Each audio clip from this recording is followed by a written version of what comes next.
कराची से रिपोर्टर ईसा जी के मुताबिक यौम दिफा के सिलसिले में महकमा खेल के ज़ेर एहतमाम यूथ डेवलपमेंट सेंटर कराची में मेजर अजीज भट्टी शहीद की याद में गर्ल्स के मुख्तलिफ खेलों का इनेकाद किया गया, जिसमें 120 से ज़ायद गर्ल्स खिलाड़ियों ने शिरकत की।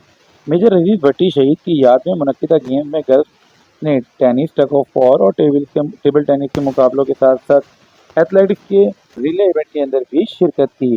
तकरीब के मेहमान खुसूसी एडिशनल सेक्रेटरी खेल असद इसहाक, सिंध ओलंपिक एसोसिएशन के सेक्रेटरी अहमद अली राजपूत और district sports officer Farid Ali मौजूद थे।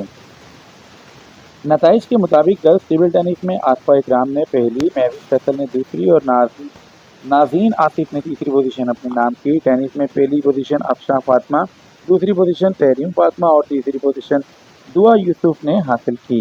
गर्ल्स रस्साकशी के मुकाबलों में केएम गर्ल्स डिग्री कॉलेज ने पहली, जबकि टीआईए ने दूसरी पोजीशन अपने नाम की। गर्ल्स रिले रेस में भी केएम गर्ल्स की खिलाड़ी छाए रहे।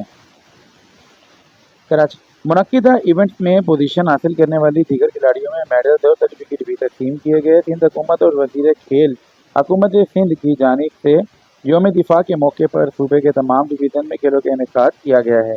असद इसहाक का कहना था कि हमारा फ़र्ज़ है कि हम अफवाज पाकिस्तान के शोधा को खिराज तहसीन पेश करें और नौजवानों में हुब्बुल वतनी का जज्बा पैदा करें। खेलों के मैदान में बॉयज़ के साथ साथ गर्ल्स को भी प्रमोट किया जा रहा है, क्योंकि दोनों में बेपनाह टैलेंट मौजूद है। कैमरा टीम के साथ ईसा जी, A92 न्यूज़, कराची।